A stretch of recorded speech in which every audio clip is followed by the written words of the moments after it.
السلام علیکم ورحمۃ اللہ وبرکاتہ۔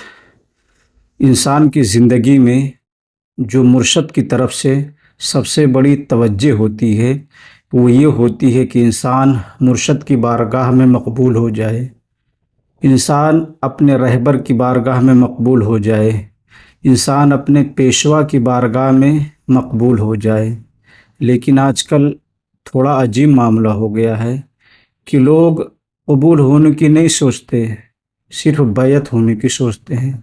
بلکہ میں تو یہ سمجھتا ہوں کہ انسان جب بارگاہ مرشد میں قبول ہو جائے تب وہ بیعت ہو تو اس کے لیے اور بہتر ہے، یا پھر یہ بھی کرے کہ انسان بیعت ہو جائے مرشد کے ہاتھوں پر، پھر اس کے بعد وہ مرشد کی بارگاہ میں قبول ہو جائے۔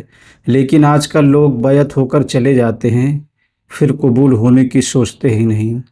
وہ تو یہ سوچتے ہیں کہ چلو ہم بیعت ہو گئے، ہمارا سارا کام ہو جائے گا، ہمارا بیڑا پار ہو جائے گا، اب ہمیں کیا ہی مطلب ہے کسی سے۔ ایسا بالکل نہیں ہے۔ مرید ہونے کے بعد جو شرط اول ہوتی ہے کہ انسان اپنے پیر کا ہر حکم مانے، پیر کی بتائی ہوئی باتوں پر عمل کرے، اور یہ عقیدہ رکھے کہ مجھے جو کچھ بھی فیض ملے گا، مجھے جو کچھ بھی علم حاصل ہوگا وہ مجھے میرے پیر کے وسیلے سے حاصل ہوگا۔ لیکن آج کل لوگ قبول ہونے کی نہیں سوچتے، صرف مرید ہونے کی سوچتے ہیں۔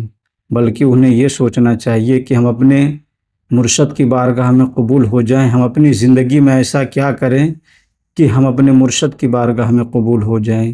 یہ انسان تو بالکل نہیں سوچتا۔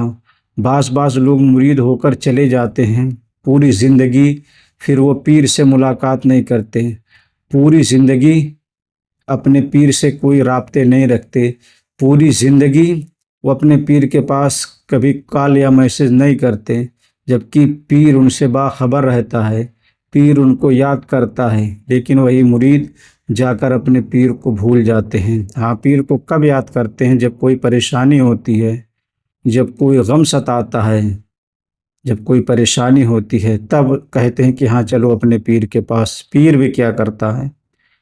پیر تو رحیم ہوتا ہے، اپنے مریدوں پر نظر کرم کرتا ہے، اللہ رب العزت انہیں شفائے کلی عطا فرما دیتا ہے۔ پھر وہ واپس جاتے ہیں، پھر وہ اپنے پیر کو بھول جاتے ہیں۔ نہ ہی اصل میں نہ ہی وہ قاعدے سے مرید ہوتے ہیں اور نہ ہی قاعدے سے قبول ہوتے ہیں۔ اس لیے مرشد کی بارگاہ میں قبول ہونے کی سوچیے، اور ایسا قبول ہونے کی سوچیے کا نام آپ کے مرشد کی زبان پہ ہو، آپ کا ذکر آپ کے مرشد کی زبان پہ ہو، ان کی محفلوں میں آپ کا ذکر ہو، ان کی مجلسوں میں آپ کے چرچے ہوں، ان کی روحانی محفلوں میں بھی آپ کے تذکرے ہوں۔ ایسا مرشد کی بارگاہ میں قبول ہوئیے۔ سرکار گوہر پاک رحمۃ اللہ علیہ کے یہاں جب کوئی آتا تھا تو پہلے مرید نہیں کرتے تھے، پہلے یہی تعلیم دیتے تھے کہ انسان قبول ہو اپنے مرشد کی بارگاہ میں۔ اور جب انسان اپنے مرشد کی بارگاہ میں قبول ہو جاتا تھا، جب انسان صحیح معنوں میں مرید ہونے کے لائق ہوتا تھا، تب سرکار گوہر پاک اس کو مرید کرتے۔ اور میں نے اپنے پیر و مرشد کو بھی یہی دیکھا ہے۔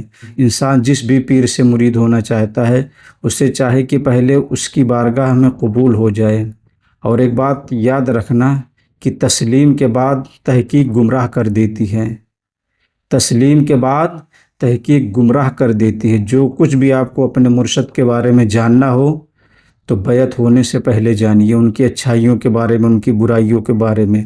کیونکہ بیعت ہونے کے بعد اگر آپ اپنے مرشد کی برائی کرتے ہیں تو آپ کو فیض مل ہی نہیں سکتا۔ پھر چاہے آپ یہاں سے مرید ہوں یا اجمیر شریف سے ہوں یا بغداد شریف، کسی بھی پیر سے آپ مرید ہوں، آپ کو فیض نہیں ملے گا۔ کیونکہ جو پیر کے یہاں کا ٹھکرایا ہوا ہوتا ہے اسے کہیں سے فیض نہیں ملتا۔ اس لیے آپ اپنے مرشد کی بارگاہ میں قبول ہو جائیں گے تو انشاءاللہ تعالیٰ آپ کی دنیا بھی کامیاب ہو جائے گی اور آپ کا آخرت بھی کامیاب ہو جائے گا۔